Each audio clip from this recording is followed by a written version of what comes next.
வழிகாட்டு விதிகள் வகுக்கும் வரை எந்த கட்சிக்கும் ரோடு ஷோவிற்கு அனுமதி வழங்கப்பட மாட்டாது என தெரிவிக்கப்பட்டிருக்கிறது. இதுகுறித்த முக்கிய செய்தியை தற்போது பார்த்து வருகிறோம். வழிகாட்டு விதிகள் வகுக்கும் வரை எந்த கட்சிக்கும் ரோடு ஷோவிற்கு அனுமதி வழங்கப்பட மாட்டாது என்றும் தாவேக தலைவர் விஜய் கூட்டங்களுக்கு கடும் நிபந்தனைகள் விதிக்கப்படுவதாக தொடர்ந்த வழக்கு விசாரணையின் போது தமிழக அரசு தகவல் தெரிவித்துள்ளது. அரசியல் கட்சிகளின் ரோடு ஷோவிற்கு வழிகாட்டு விதிகள் வகுக்கப்பட்டுள்ளதா என தலைமை நீதிபதி கேள்வி எழுப்பியிருக்கிறார்.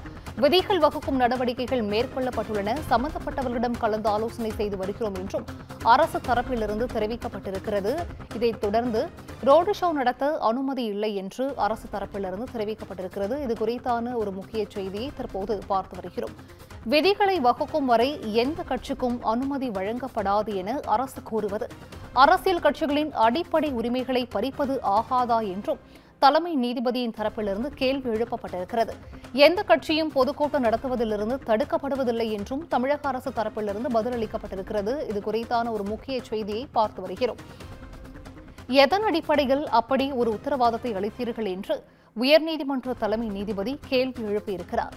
கூடுதல் விவரங்களை செய்தியாளர் சிவகுமார் வழங்கிட கேட்கலாம். சிவகுமார், வணக்கம். இது குறித்தான முழு விவரங்கள்.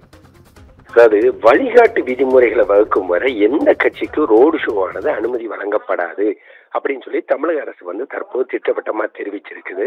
உயர்நீதிமன்றத்துல இது குறித்து அவங்க கேட்டப்போ அதுக்கு தலைமை நீதிபதி என்ன கேட்டிருக்காங்கன்னா, வழிகாட்டு விதிகள் ஏதேனும் வகுக்கப்பட்டிருக்குதா, அதே மாதிரி வழிபாட்டு அதாவது ஒவ்வொரு கட்சிகளும் அந்த ரோட் ஷோ நடத்தும் போது பல்வேறு பிரச்சனைகள் ஏற்படுது. அப்படின்னு பாத்தீங்கன்னா, பொதுமக்களோட சிரமத்தை சந்திக்கிறது, பொதுமக்கள் கூட கலந்துரையாடுறோம் அப்படிங்கிற பேர்ல அந்த ஒரு பகுதியில டிராபிக்கை நிறுத்துறது, அந்த பகுதியில் இருக்கக்கூடிய மக்கள் சாதாரணமா போயிட்டு வர்றதுக்கு உண்டான வழியூர் இல்லாம பண்றது உள்ளிட்ட பல்வேறு பகுதிகளுக்கு பல்வேறு பிரச்சனைகளுக்கு ஆளாயிட்டு இருக்குது. இந்நிலையில இந்த தாவேகா குறித்து ஏற்கனவே தாவேகா தரப்புல ஒரு குற்றச்சாட்டு வச்சிருந்தாங்க. என்ன பாத்தீங்கன்னா, தங்களோட பிரச்சாரத்துக்கு கடுமையான நிபந்தனைகள் பிடிக்கிறாங்க, கடுமையான நிபந்தனைகள் வைக்கிறாங்க அப்படின்னு சொல்லி சென்னை உயர்நீதிமன்ற தலைமை நீதிபதியிட்ட இது பண்ணியிருந்தாங்க. இதனை அடுத்துதான் தற்போது அந்த நீதிமன்றமானது அந்த வழக்கு கையில் எடுத்திருக்கு. அப்போ தாவேகா தரப்புல சென்னை உயர்நீதிமன்றத்துல வாதம் செய்யும் போது என்ன சொல்லியிருந்தாங்கன்னா, தங்களுக்கு அதிக அளவுல இந்த மாதிரி பிரச்சனைகள், அதாவது எங்களுக்கு போதிய அளவுக்கு வழிமுறைகள் காட்டல, மேலும் பாத்தீங்கன்னா எங்களுக்கு மட்டுமே இந்த மாதிரி பண்றாங்க அப்படின்னு சொல்லியிருந்தாங்க.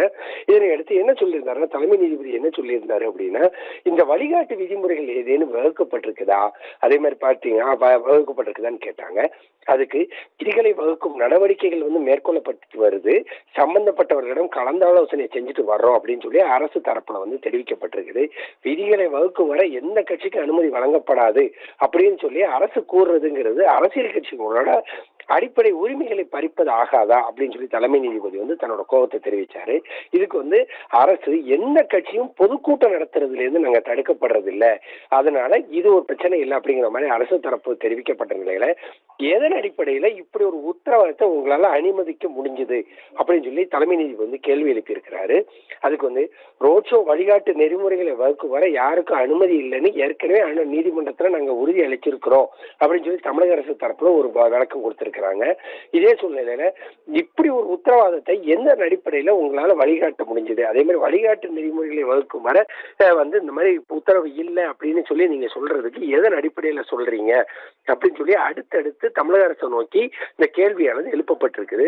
ஏற்கனவே கடந்த சில தினங்களுக்கு முன்பு இந்த மாதிரி கட்சிகள் கொடிகளை நட்டு ஏற்கனவே பிரச்சனைகளை ஈடுபடுறதால கொடிக்கு 1000 ரூபாய் நீங்க கட்டணமா வசூலிக்கணும் அப்படின்னு சொல்லி நீதிமன்றம் உத்தரவிட்டிருந்த நிலையில தற்போது எதன் அடிப்படையில அவங்களுக்கு ரோட் ஷோ பண்றதுக்கு நீங்க அனுமதி இல்லை அப்படின்னு சொல்ல முடியும் அப்படின்னு சொல்லி மீண்டும் தமிழக அரசை நோக்கி உயர்நீதிமன்றம் கேள்வி எழுப்பி இருக்குது.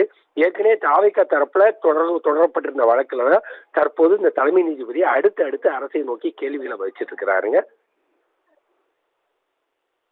விவரங்களை வழங்கியமைக்கு நன்றி சிவகுமார்.